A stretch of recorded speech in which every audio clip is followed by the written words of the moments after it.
Coming up on Mountain News at 6, one man is found safe after search and rescue crews have been looking for him near Laurel Lake. And hear from both candidates for Kentucky governor about how they plan to keep the public safe. And we're getting hot as we head toward the middle of the week with showers looming for late week. The latest next is Mountain News at 6. Starts right now. Dedicated to Eastern and Southern Kentucky, this is WYMT Mountain News at 6. One man has been found, but another is still missing at one lake in southern Kentucky. The Laurel County Sheriff's Office had a missing persons case on one, while multiple search and rescue crews looked for the other on Laurel River Lake near Corbin. The sheriff says Gary Bowling was found safe, but a 51-year-old remains missing, and officials say a search operation continues. WYMT's Phil Pendleton has more on the search efforts. An extensive search effort entered its 5th day Tuesday. I had about 5 different agencies come, some of them from different states even. For a man that friends say disappeared after being in the water. He's 51. He was out here with his buddies trying to fish, and he happened to jump in and just didn't come back up. At one time, officials thought it was possible there were 2 missing people in the same area, but after 3 o'clock Tuesday, the other man, a 63-year-old, came home safe.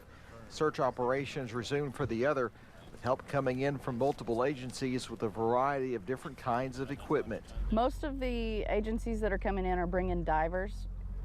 So we've got divers that are going into the water. We've got an underwater camera that's checking the deeper parts of the water. Officials say the man's friend saw his life jacket, but not him, leading to advice they often give when conducting searches like this. Other than wear your life jacket, definitely wear your life jacket when you're out on this water. In Laurel County, Phil Pendleton, WYMT Mountain News. Now, we do not know the circumstances of what happened with the 63-year-old man who had been reported missing this week, just that he is now reported safe. One Whitley County woman was sentenced to 6 years in state prison on 2 counts of trafficking in meth. 54-year-old Jonah Crasium of Williamsburg pleaded guilty in Whitley Circuit Court last Friday. Police say in August 2021, Crasium sold meth twice, and when she was served with an arrest warrant, more meth was found inside her home. A Virginia man was sentenced to 10 years in jail for burglarizing 2 houses in Lee County, Virginia. Stoney Bailey of Pennington Gap was sentenced yesterday. After Bailey's 10-year term of active detention, he will be on indefinite supervised probation. He was charged by the Lee County Sheriff's Office after 2 reports of break-ins in the western part of Lee County, Virginia. A wanted fugitive from out of state was taken into custody in Laurel County. 31-year-old Tillon Davis of Bedford, Indiana, was reportedly seen off Love Road 2 miles north of London yesterday. When deputies began an investigation, officers say Davis got away on foot. Police say he left behind a backpack and tossed suspected meth into some tall grass nearby. Following a struggle with officers, he was taken into custody. Interstate 75 near the Madison and Fayette County line is back open after a serious crash. It happened before 5:30 this morning on northbound I-75 near the Clays Ferry Bridge. Police say 1 vehicle overturned and firefighters had to help the driver out of the vehicle. That person is expected to recover. The road was down to 1 lane for hours. Police reopened it around 8 this morning. Now that the Bluegrass Army Depot in Madison County has destroyed more than 30,000 tons of chemical weapons, what's next for the grounds and the estimated 2,600 people who work there? William Ritter, a public affairs official for the depot, says it will take 2 years to decontaminate and sanitize anything that came in contact with those chemical ammunitions. The way the law is written, that plant where the chemical mission was done is supposed to be totally destroyed. Well, this study is looking to see what else can go there because it has a lot of all the infrastructure that any brand new building would need to operate on. The study he is referring to is a feasibility study Congressman Andy Barr presented and was able to pass in the House to look at other options for use of the plant location.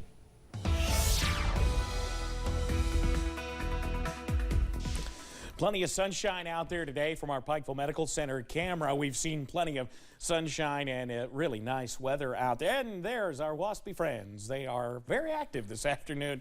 Low 80s, or this evening, I should say. They're having fun. And before I freak anybody out, we're going to go on to the temperatures. Low to mid 80s out there, even some upper 80s. Manchester, Monticello, 87. Harlan, 88. So it is toasty in some spots. Factor in the dew point, the best direct measurement of moisture at the surface. Low to mid 60s out there. So it is a touch more humid, a touch warmer than yesterday, but still rather acceptable for this time of year. We're going to continue to see plenty of clear skies out there tonight, and that is going to equal some cooler temperatures yet again through the evening. We're 80 at 7 o'clock, falling into the low 70s by 11 and into the 60s overnight, and falling into the low 60s for many overnight. But showers and storms aren't far away. Steve, I'll have the details on just when they could move in a few minutes. All right, Evan, thanks. A Breathitt County elevator broke in last year's flooding, and it is still broken nearly a year later. But today, less than a week later, pleas for help caught the attention of Governor Andy Beshear. Lucy Bryson was in Breathitt County as the governor addressed the situation. So our first announcement today has been a long time coming. We've been working for months with Mayor Jackson to rehabilitate the Federal Place apartment complex. A solution residents in this apartment complex in Jackson have been waiting for. It's aggravating, and it feels like we're just abandoned.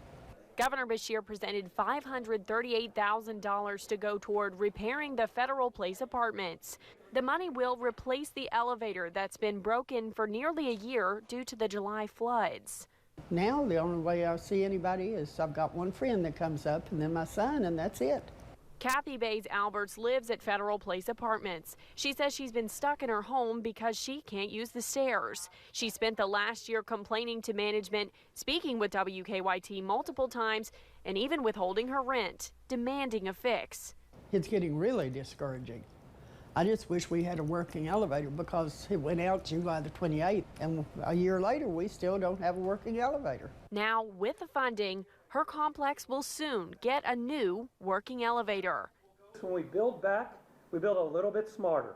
So this elevator's operating device will be moved to the rooftop. So that means if there is another flood, it will not knock out that elevator from operation. Giving Kathy and her neighbors a glimpse into a future of freedom.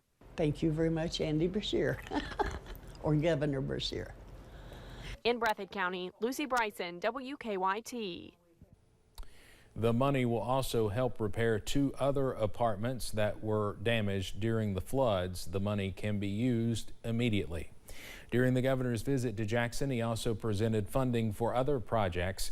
The governor says that Eastern Kentucky has done a lot for this nation, not only in how to navigate natural disasters, but by way of natural resources.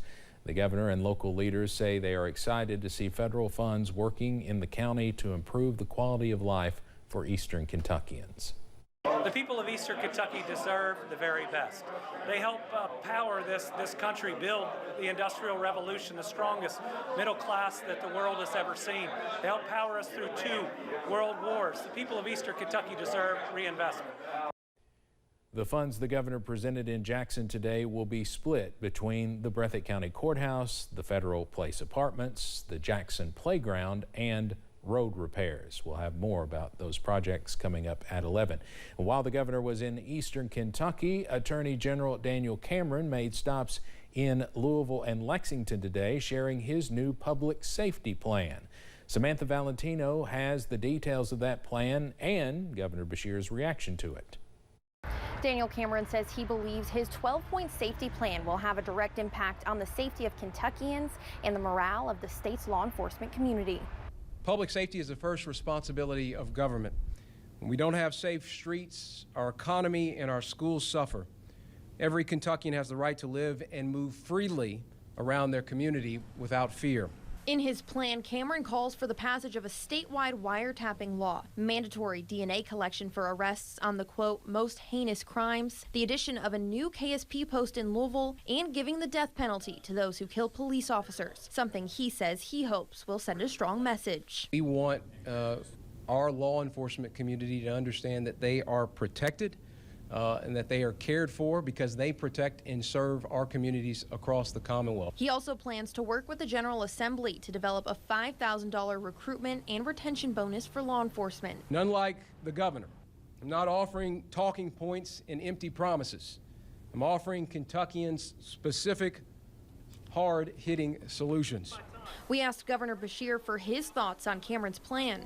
As governor, I've not just talked about supporting law enforcement. I've gotten our Kentucky State Police the largest raise they've ever gotten. Daniel Cameron wasn't there, didn't push for it. Beshear also said in his time as AG, he sued more opioid manufacturers than any other AG in the nation. Cameron says his campaign has already consulted with House and Senate leadership on these issues, adding he's optimistic his plan will make it through the legislature. In Lexington, Samantha Valentino, WKYT. Cameron's plan also includes blocking civilian review boards from getting subpoena power, reforming the state's parole board, and increasing penalties for drug traffickers that kill Kentuckians. Kentucky's Commissioner of Agriculture was in Bowling Green today, speaking at the Kentucky Conservation District meeting. In his speech, Ryan Quarles spoke about how far Kentucky has come as an agricultural state, agricultural education, all of the different products that come out of the state, and the creation of agricultural technology. Quarles also spoke about the importance of conservation and how it was started after the Dust Bowl. This is the largest man-made environmental disaster in U.S. history, and that's what really started the conservation movement in America. And Kentucky is the inventor of no-till corn. We continue to innovate production practices that are replicated around the world.